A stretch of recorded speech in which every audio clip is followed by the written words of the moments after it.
vimos varios aspectos de o tres características de lo que es y significa el amor, ¿se acuerdan? Ahí tenían ustedes en primer lugar, Dios ama a los que no le aman, ¿se acuerdan? Que era una de ellas tan importante, tan interesante, como vamos a ver el pasaje en particular y vamos a estarlo viendo. No vamos a tocar esos puntos, pero sí es importante ver nuevamente nuestro pasaje en Primera de Juan capítulo 4, versículo 10. Nada más ese puro versículo, miren, me sorprendo de la gran cantidad de información que tenemos para encontrar precisamente el amor de Dios aquí en este pasaje. Así claramente lo dice: en esto consiste el amor, no en que nosotros hayamos amado a Dios, sino que Él nos amó a nosotros y envió a su Hijo en propiciación por nuestros pecados. Y se acuerdan que dividimos este pasaje en tres partes importantes, solamente basándonos en lo que dice el texto, no tratando de poner otra cosa ahí, simplemente basándonos en lo que dice el texto. Dios ama a los que no le aman, Dios ama enviando a su Hijo, y en tercer lugar, ahorita lo vamos a ver, Dios ama en propiciación por nuestros pecados. Entonces ya no necesitamos repasar algunos detalles, pero cuando dice que Dios ama a los que le aman, es un amor realmente incomprensible. Es increíble cómo, a pesar de que el hombre odia, detesta, está apartado de Dios, y cuando le mencionas a Dios, lo que menos quiere saber es de Dios. Entonces a ese precisamente Dios ama con ese amor maravilloso, incondicional, dado por Dios. Y qué maravilla que, a pesar de que pensamos, o antes, recuerden ustedes, cuando éramos inconversos, cuando éramos impíos, qué es lo que pensábamos de Dios, ¿no? Realmente teníamos una figura solamente religiosa, como que Dios estaba tan distante que realmente no podíamos tener ningún tipo de alcance, ¿no? Pues ¿qué podíamos hacer, no? Simplemente sabíamos que hay un Dios y punto, ¿no? O tal vez venías de una línea atea, ¿no? Pudiste haber pensado alguna vez que nunca, no existe Dios, no. Y según cómo nos va, ¿no es cierto? Según cómo estamos, o según cómo nos desarrollamos, o según cómo crecemos, incluso según la universidad en la que estuvimos, porque también en la universidad te dicen que definitivamente no hay Dios, ¿no? Ellos ponen así un pedazo de pan o un bolillo ahí en el escritorio, y el profesor te dice: esto es lo que es Dios, ¿no? Y según lo que hayas estudiado, ¿no? Y es terrible, ¿no? Cuánta ignorancia, ya no solamente distanciamiento, sino ignorancia tenemos del Dios vivo y verdadero. Entonces, solamente cuando nos va mal, ¿no es cierto? Cuando tenemos un accidente, cuando tenemos un enfermo en la casa, cuando nosotros mismos estamos pasándola muy mal económicamente, o estamos pasando en una situación difícil, entonces sí, Dios mío, ¿no es cierto? Ese es el estilo del hombre, es la forma en la que el hombre se desarrolla. Simplemente no creemos en Dios, pero cuando tenemos una herida, cuando estamos pasando por un accidente o una enfermedad dura, entonces sí, ay, sí, Dios mío, ¿no? Ese es el punto. Ayúdame, Señor. Entonces, de todas maneras, Dios se expresa, y tan solo sencillamente con toda la creación, expresa su gran amor para con nosotros. Él hizo primeramente los cielos y la tierra, ustedes saben, ¿recuerdan? Y en segundo lugar puso al hombre ahí. Mira qué escenario, mira qué escenografía puso ahí, mira nomás, qué set puso ahí, ¿no? El Señor, ¿no? Qué maravilla de set, ¿no? Qué maravilla. No tenemos palabras para expresar cómo Dios crea esta naturaleza maravillosa, pone ahí al hombre, y de todas maneras el hombre en cualquier momento reniega contra su creador. Y esa es la escuela de tiempo, de toda la vida. Esa es su forma de pensar, su forma de hacer. Y se acuerdan ustedes que dijimos que el hombre por naturaleza no busca a Dios. ¿Se acuerdan que dijimos que de ninguna manera, incluso todas las religiones, hablamos de que todas las religiones son un intento, solamente intento para escapar del Dios vivo y verdadero? Es la verdad. Todas las religiones. Y dijimos que la gente acude a las iglesias solamente para lavar su conciencia o acallarla. ¿Se acuerdan que dijimos algo de esto?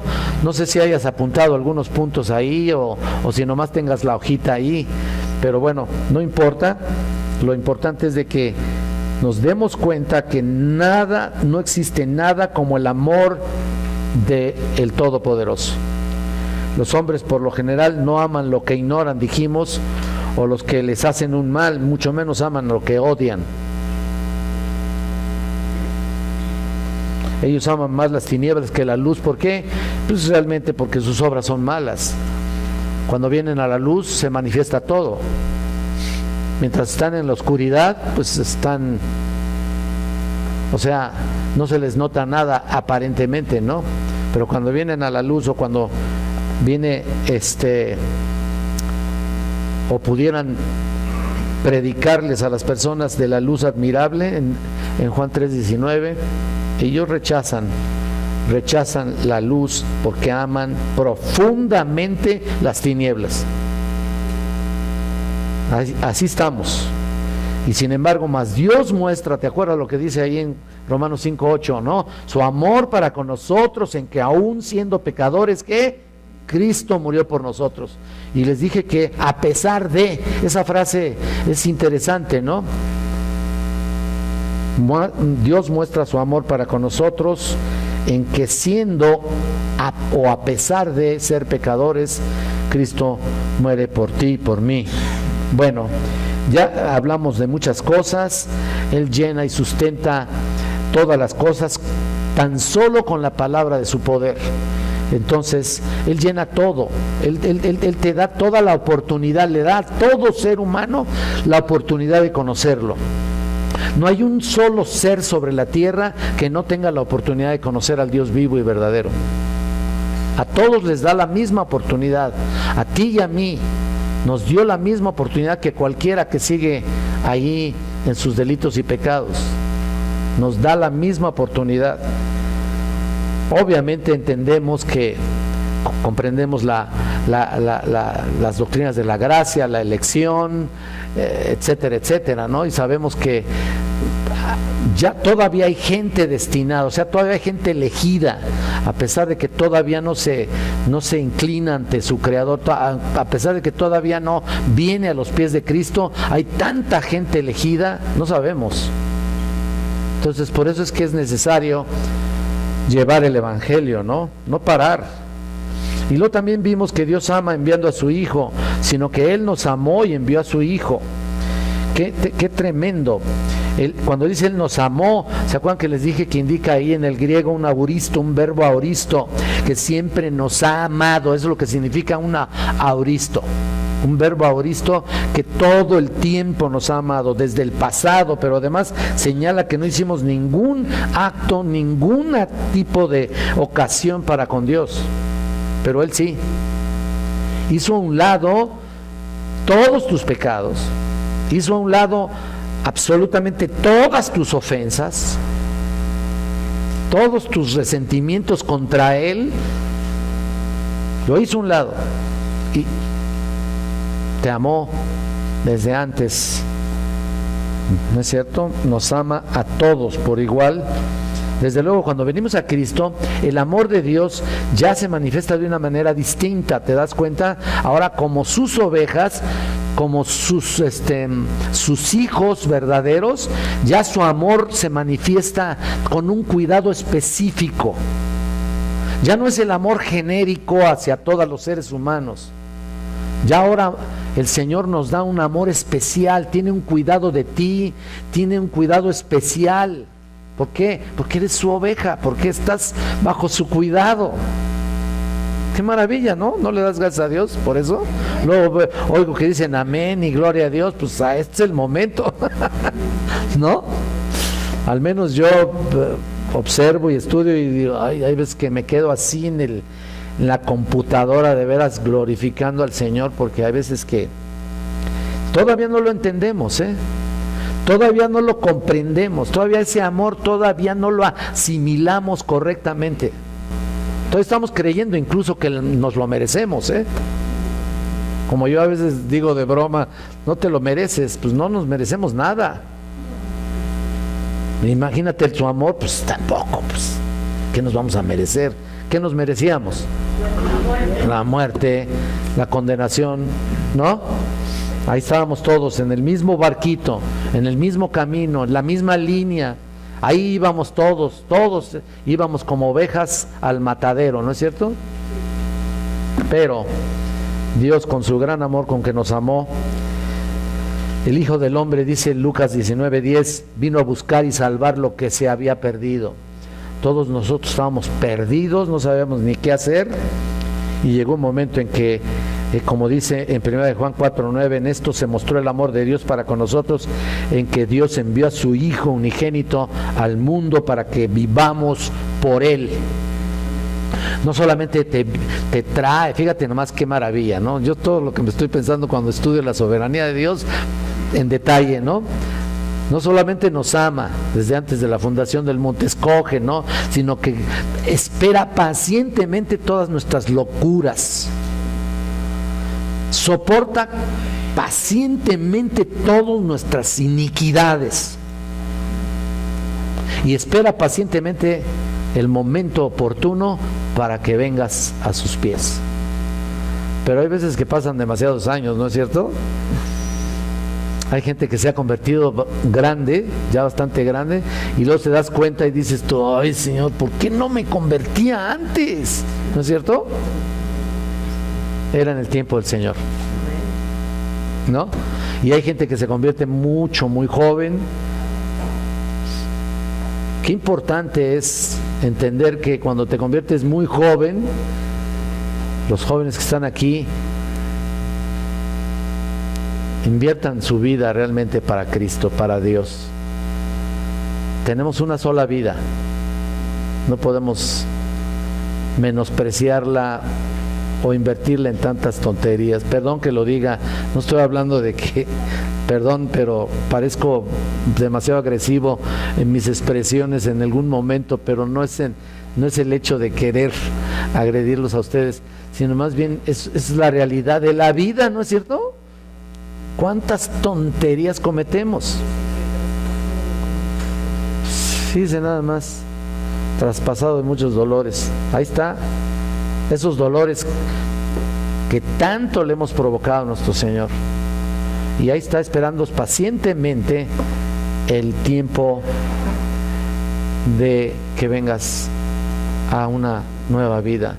Yo recuerdo que estaba yo hace unas semanas, tal vez un par de meses, revisando los cantos que nosotros entonábamos de jóvenes, y me acordé de Amor Abundante. Es una canción de Sandy Patty, y nosotros obtuvimos la pista original. Nunca la grabamos porque es una pista original y la cantábamos, pero le puse letra y le quité toda la letra y le puse pura letra nuestra. Y prácticamente es nuestro testimonio. Me has dado una nueva vida y un amor que fluye, me lo has dado todo para compartir, y me llenas de gozo, un gozo que crece, tu amor abundante en mí. Ahí la está cantando Ana Gloria, si te acuerdas, ¿no? Y ahí mostramos ahí que andábamos con una vida desastrosa hasta que el Señor viene a darnos una vida abundante. Bueno, llegamos dijimos algo importante antes de entrar al último punto. Bueno, no es el último punto de la lección de este pequeño bosquejo para ustedes. que la palabra envió a su hijo, es la palabra apestalgen. No sé si lo apuntaron. El versículo 9, hablando de, en 1 de Juan 4:9, en esto se mostró el amor de Dios para con nosotros, en que Dios envió a su Hijo unigénito al mundo para que vivamos por Él. Entonces la palabra envió es el apestalgen en los dos versículos, en el 9 y también hay un verbo ahí también en el versículo 10. Juan utiliza un verbo auristo culminativo, indicando que Cristo desde siempre había estado planeado, por supuesto, la venida de Cristo hacia este mundo para redimirnos. Y el culminativo, el verbo, al hablar de eso, hablamos de que Él cumplió perfectamente desde antes, mejor dicho, cuando ya estando aquí, perfectamente la obra encomendada por el Padre. Perfectamente la cumplió, amándonos sin merecerlo, culminando con el propósito indicado por el Padre. Ahora, ¿de qué forma? Y volvemos a 1 de Juan 4:10, y en la siguiente frase ya vemos que Dios enviando a su Hijo en propiciación. Es una doctrina maravillosa la palabra propiciación. Ahí dice en el 10, ¿no? ¿Lo están viendo? En propiciación por nuestros pecados, la última frase. ¿Qué significa el término propiciación? Los que han estudiado teología saben más o menos, pero el punto es de que en consecuencia de nuestro pecado, Dios envía a su Hijo para ser sacrificado en la cruz por nuestros pecados, pero lo envía en propiciación. La palabra propiciación significa satisfacer las demandas justas de Dios, justas de la ley e ira de Dios. Perdón, no la completé. Satisfacer las demandas justas de la ley e ira de Dios. Fue propicio, fue adecuado su sacrificio, fue específico. Y aquí quiero decir algo importante en este sentido, el aspecto específico, porque también fue especial y fue particular. Aunque Él murió por todos sus elegidos, por todos los que habrían de ser salvos. ¿Se acuerdan, no? Que hemos hablado de eso. De hecho, acabo de subir al Face el devocional de la expiación, el significado de la expiación, y también había subido el significado de la elección. Entonces, estoy con ese propósito de subir las doctrinas, porque hay tanta, perdón, pero ignorancia, ¿no?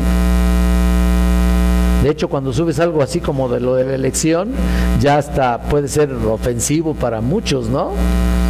Pues I'm sorry, ¿no? Ahora sí que I'm sorry. Sí, pues no te vas a detener subir una doctrina tan maravillosa como la elección porque alguien se vaya a ofender, ¿no? Pues sí.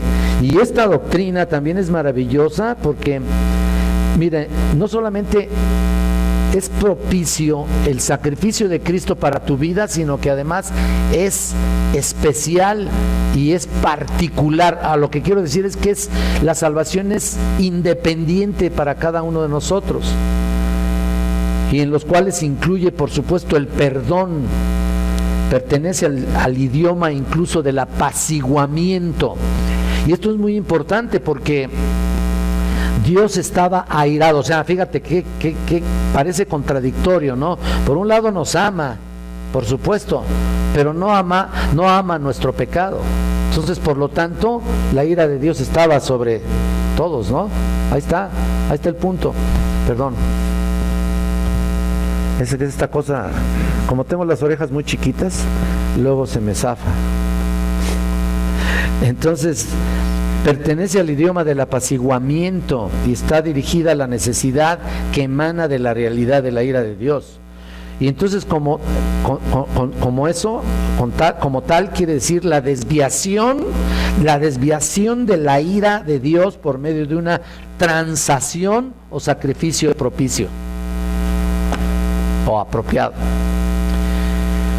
Qué maravilla, ¿no? Porque no solamente nos ama, pero también la ira de Dios está señalándote, ¿no?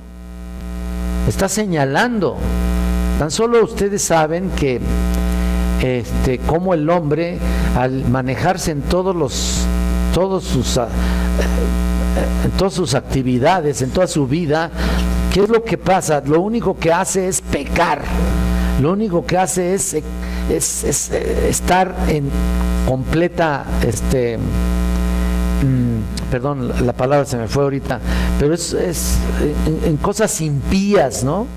En hacer tonterías, en hacer tantas cosas que ofenden la presencia de Dios, por supuesto. Pero cuando Cristo fue clavado en la cruz del Calvario, fue suficiente ese sacrificio maravilloso, fue apropiado para desviar la ira que tenía contra aquellos que habrían de ser salvos. Con los que habrían de ser salvos, Así que no es contra todo el mundo, digo, no es para todo el mundo, pero sí es contra todo el mundo la ira, ¿no es cierto? Contra todo el mundo es la ira. El hecho de que la ira es quitada se debe a que Dios mismo, escucha esto, asegura la ofrenda por medio del cual queda satisfecha la demanda que establece su propia ira. Ya que si su ley ha sido violada, pues mira, pero el Hijo fue propicio, satisfizo lo que Dios estaba demandando, pues. En el capítulo 2, aquí de Primera de Juan, en el capítulo 2, versículo 2, que él dice, y Él es la propiciación por nuestros pecados, y no solamente por los nuestros, sino también por los de todo el mundo. Por los de todo el mundo. Ese es un pasaje que nos habla de todos. Recuerden ustedes que hay un aspecto muy general, ¿no? Correcto. La sangre de Cristo es suficiente para todos, lo hemos dicho, ¿no? Pero específicamente se hace efectiva solamente para los escogidos. Entonces, aquí la palabra propiciación significa conciliar. Significa que la obra expiatoria y propiciatoria de Cristo tiene que ver con su ministerio como sumo sacerdote. Entonces, qué maravilla, ¿no? Al participar de la naturaleza humana, Cristo satisfizo, o sea, Cristo al venir a hacerse un hombre, al venir a hacerse un ser humano, está satisfaciendo el requisito divino a causa del pecado y obtener así el perdón para todos. Desde luego que aquí el término es un término general, por los de todo el mundo que dice aquí, no se refiere a que todos los individuos de la raza humana vayan a ser salvos. En realidad Cristo pagó por el pecado de aquellos que habrían de arrepentirse, aquellos que habrían de creer, y como lo hemos dicho en términos teológicos, la sangre de Cristo, otra vez, es propicia, suficiente. Hablando de propiciación, propicia para todos,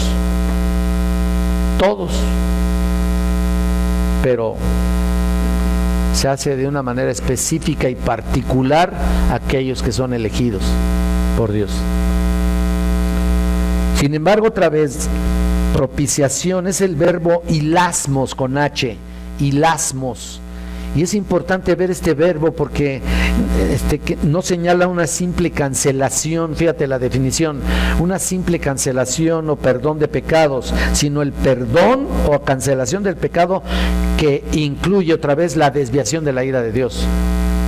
Ya en el momento en que nosotros venimos a Cristo, definitivamente esa ira es cortada automáticamente, es desviada.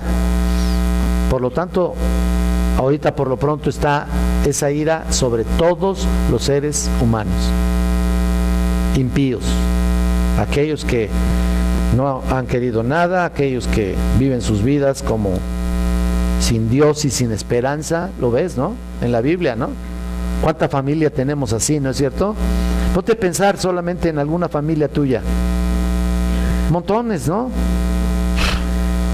Yo cada que voy a Guadalajara digo, ay, de veras que mi corazón se duele tanto de ver cuánta familia tengo tan mocha. Son católicos, pero de hueso colorado, ¿no? Decimos. Ya el hermano Alfonso va a decir, ¿cómo será eso de hueso colorado? Sí entienden, ¿no? Ya se acostumbraron a nuestro idioma, a nuestras expresiones, pero nuestros dichos, pero de veras yo ni sé, ¿eh? ¿Por qué hueso colorado? ¿Por qué? Tú sí sabes por qué tú eres ¿eh? Bien adentro. Miren, qué sabiduría. Hasta el tuétano, ¿no? Ahí hasta, o sea, que está la sangre hasta ahí, ¿no? O sea, está colorado el hueso porque está ahí la sangre, ¿no? Son bien sangrones. No, de por sí en Guadalajara son Pues sí, ya Juanita es paisana, pues también, ya saben.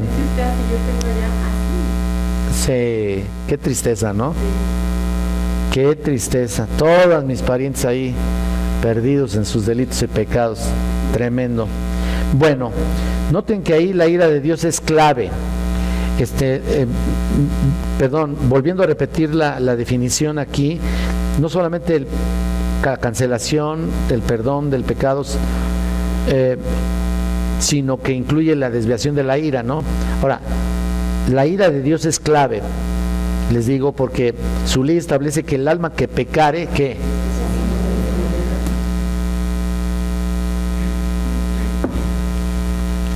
Entonces, como no hubo cumplimiento de la ley, todos murieron.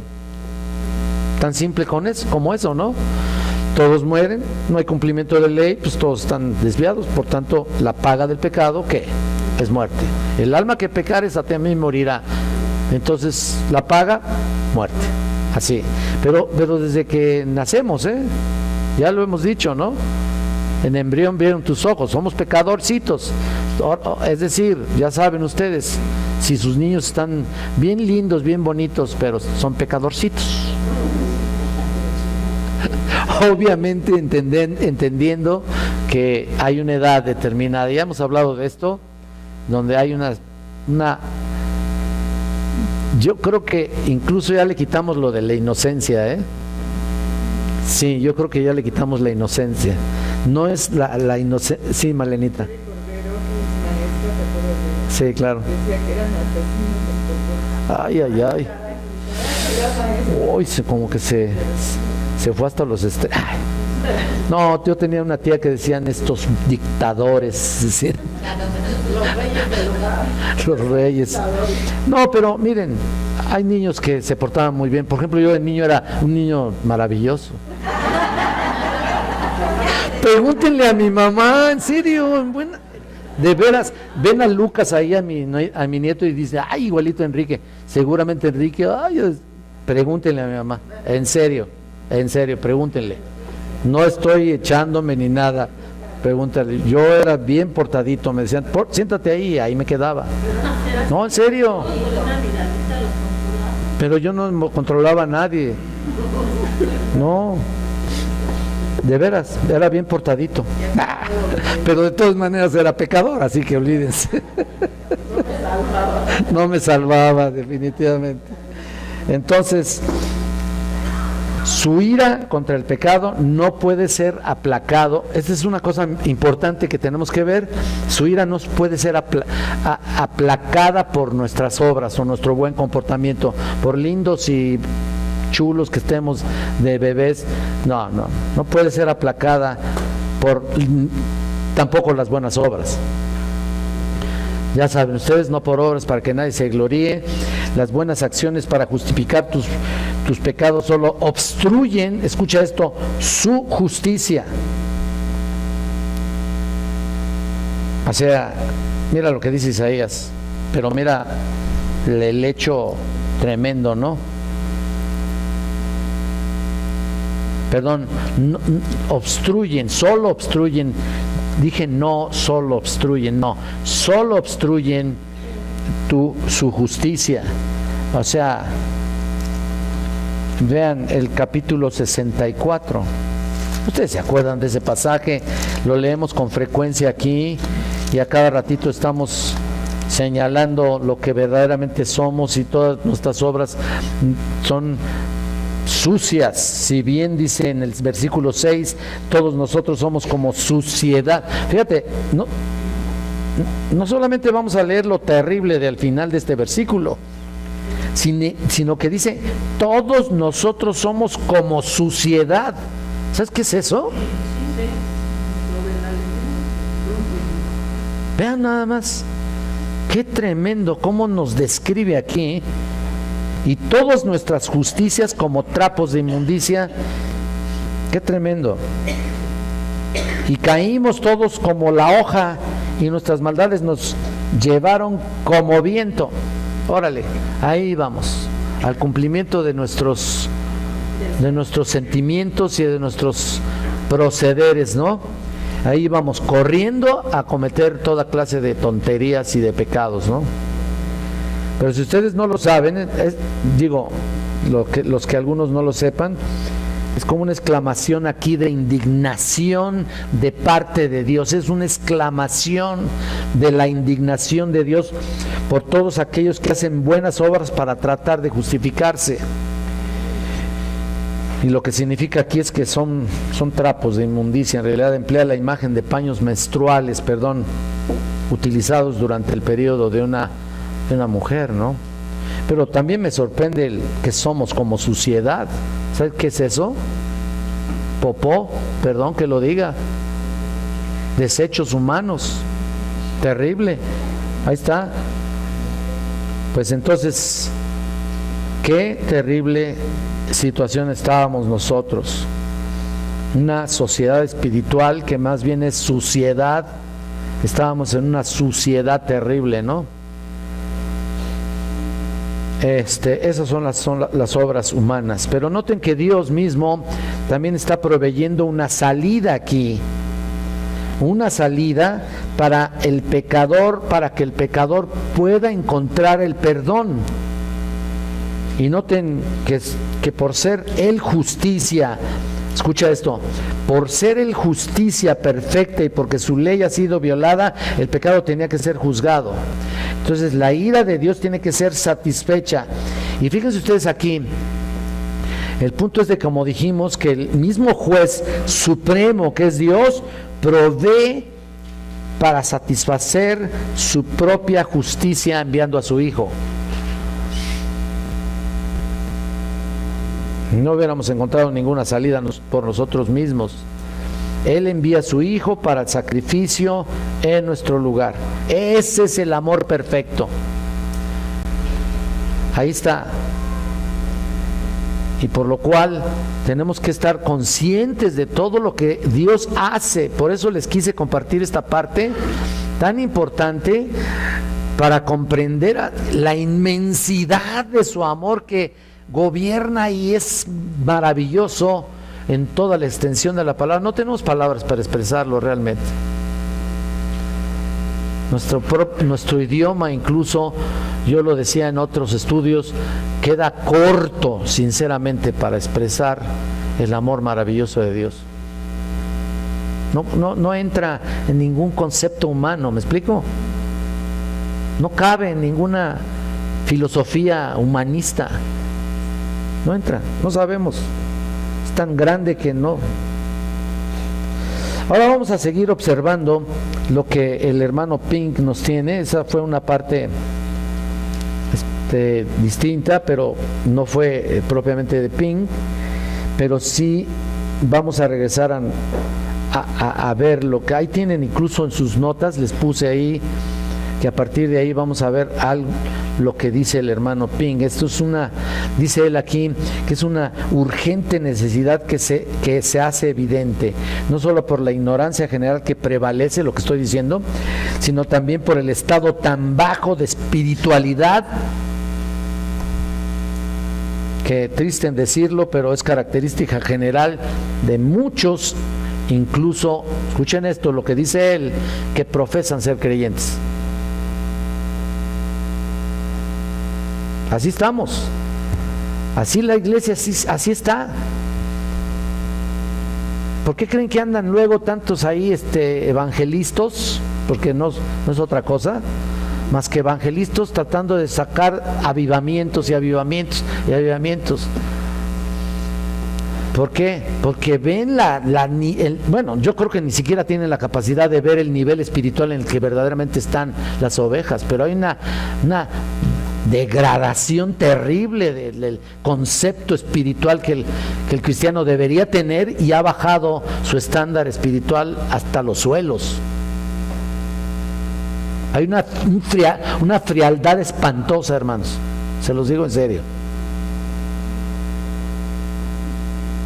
Y no puede ser. Qué poco amor genuino tenemos hacia Dios, ¿no? Hablando de los creyentes. Ni siquiera llegamos a ese estándar. ¿Se acuerdan cuál es el primer mandamiento? Amarás al Señor, tu Dios, con todo tu corazón, con toda tu mente, con toda tu... ¿Qué más? Hay varios sentires ahí. En unos dice unos y en otras partes dice otros, ¿no? Como que llena toda esa parte, ¿no? ¿Cuánto tienes que amar a Dios y cuánto incumplimiento hay en eso, no? ¿O sí le llegas a eso? No alcanzamos. Pueden pasar 100 vidas aquí, en esta misma condición pueden pasar 1000 vidas y no llegamos. En esta misma condición, aclaro, porque nuestra condición y naturaleza humana está por los suelos. Nuestro pecado lo traemos en nuestra carne, ¿no? En nuestra naturaleza humana. Y eso impide realmente. ¿Cuándo vamos a encontrar la plenitud? Hasta que estemos en su presencia. Hasta que estemos en su presencia. Ahora, no hay razón tampoco para no amarlo, ¿no? Una de las razones, dice Pink aquí, principales, es que nuestros corazones se ocupan muy poco de su maravilloso amor hacia los suyos. Es que estamos muy llenos de nosotros mismos. Estamos, pero hasta el full, ¿no? Como decimos, de nosotros mismos. Somos tan egoístas, somos tan petulantes, tan protagonistas. Pareciera que se va recrudeciendo esos detalles que Dios realmente detesta. Y se los digo en los creyentes, en los creyentes. Ya olvídense de los que están allá afuera, esos están, pero peor, en los creyentes. ¿Por qué se hace tan evidente una actitud negativa en un creyente? Porque nos decimos creyentes, nos decimos cristianos, nos decimos ser llenos del Espíritu, ¿no? Y al saber eso, se hace evidente en los pecados. Es como cuando tienes una tela muy grande, blanquísima, ¿no? Por un pequeño puntito negro que le lo pongas ahí, se nota.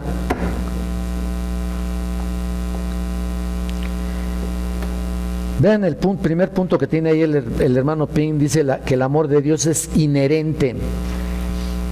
Lo que quiere decir aquí que no hay nada en los objetos de su amor que pueda provocarlo, ni nada en la criatura que pueda traerlo ni impulsarlo. El amor que una criatura siente por otra es producido por algo que hay en esta vida, pero el amor de Dios es gratuito, espontáneo, inmenso, inmotivado. O sea, eso no está, Dios no se motiva por nosotros. No, la única razón de que Dios ame a alguien reside solamente por su soberana voluntad. Nada más. No pensemos en que si Dios nos amó es porque debía hacerlo o porque tenía que hacerlo para redimir al hombre. Mira, no es por eso, es por su soberana voluntad. Por eso dice ahí Deuteronomio, no sé si les apunté los versículos, pero dice, no por ser vosotros más que todos los pueblos, es lo que le decía ahí Génesis, Éxodo, Levítico, Número, Deuteronomio, todavía en la pluma de Moisés, ¿no? Deuteronomio 7, 7 y 8. No por ser vosotros más que todos los pueblos os ha querido Jehová y os ha escogido, porque vosotros erais los más pocos, bueno, la versión que pone aquí él, de todos los pueblos, sino porque Jehová os amó. No porque hayan sido algo especial, no, para nada. Aunque hayas sido escogido antes de la fundación del mundo, ay, mientras lo voy a amar. No, ni siquiera por eso. Nada, no hay un motivo, no hay una ¿cómo se llama? Algo que lo provoque, que provoque su amor hacia nosotros. No hay nada, no existe nada. Él lo dio simple y sencillamente por su voluntad soberana. Dios ha amado a los suyos desde la eternidad y por lo tanto nada que sea de la criatura puede ser causa de que haya, eso es lo que dice el hermano, de que se haya en Dios desde la eternidad. Él ama por sí mismo, según el intento de Él. No. Mira, segunda de Timoteo, vean.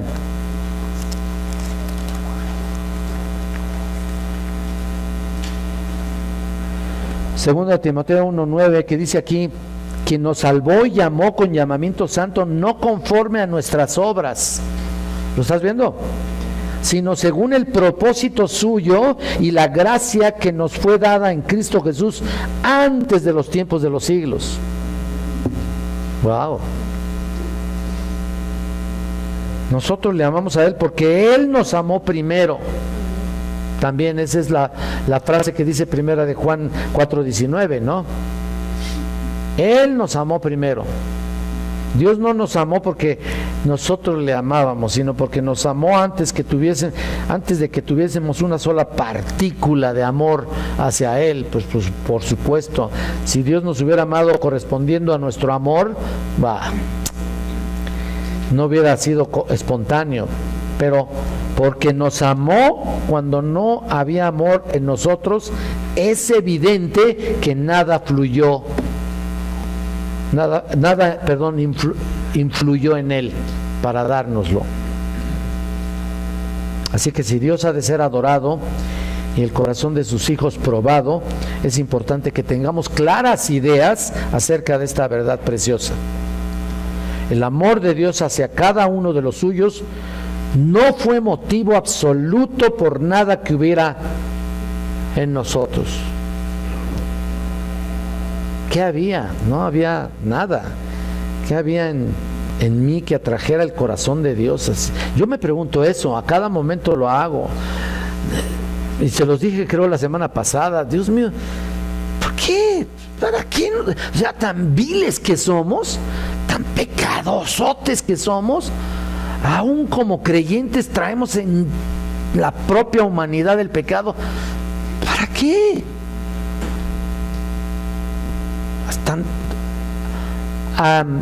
Pienso, ¿no? ¿Para qué nos quieres allá? ¿Qué vamos a hacer allá? No crean que hay una clara revelación en lo que vamos a hacer cuando estemos en su presencia. Pero se intuyen muchas cosas, ¿no? Actividades y todo. No crean que todos vamos a estar en una nubecita ahí con una arpa y bien cómodo, ¿no? Ahí ya estás jubilado realmente. Ahí es donde te jubilas. Mientras tanto, dale duro a la chamba, ¿no? Pero en el Señor, ¿no? Nada de que vamos a estar toda la vida adorándolo así. Claro que sí, pero también estoy seguro que vamos a hacer muchas actividades. Sobre todo, mira, cuando nos vayamos en el arrebatamiento, vamos a regresar con Él en el milenio, ¿no? Cuando Él venga a establecer su reino milenial, ahí es esos 1000 añitos, cuando menos esos 1000 añitos, vamos a tener mucho trabajo, ¿eh? Vamos a estar trabajando aquí, pero no nos vamos a cansar como ahorita. Ya ahorita ya estamos recansadotes ya.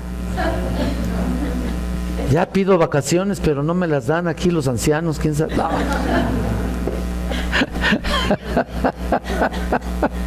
Ya. No.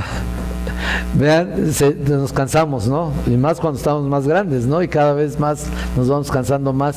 Pero más nos debemos de estar rejuvenecidos en el sentido espiritual. Por eso dice Pablo, mientras este cuerpo se va desgastando, el espíritu que se va vivificando. Cada vez más estamos más vivos, cada vez más amamos más al Señor, cada vez más ahora sí que nos ponemos las pilas, ¿no? Cada vez más debemos ser mejores, cuando menos en teoría. Aunque de repente haya quien no, ¿verdad? Retroceda o tontería y media que haga, ¿no? Yo mismo, por supuesto, nadie está exento de pecar de ninguna manera. Bueno, vamos a parar ahí. Vamos a ver el segundo punto, el amor de Dios es eterno. Quiero avisarles que no va a haber estudio la próxima semana. No va a haber estudio, tenemos nuestro aniversario, ¿ok? Entonces, vengan temprano de todas maneras, porque quién sabe cuánta gente va a haber. ¿Quién dijo no?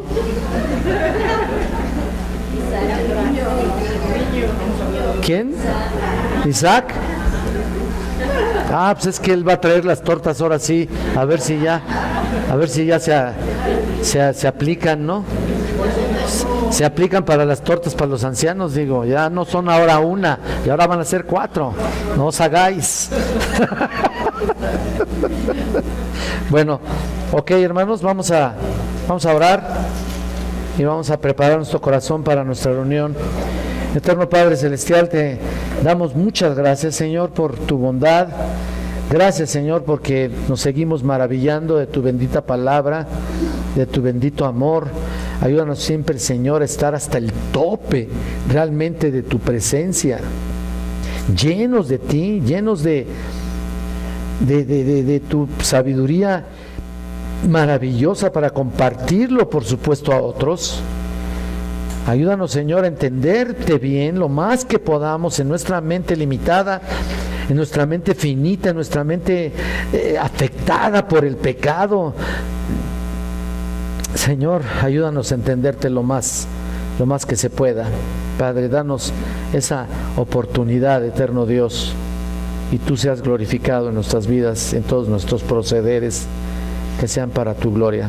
Padre, prepáranos para nuestra reunión. Te lo pedimos en nombre de Cristo. Amén, Señor.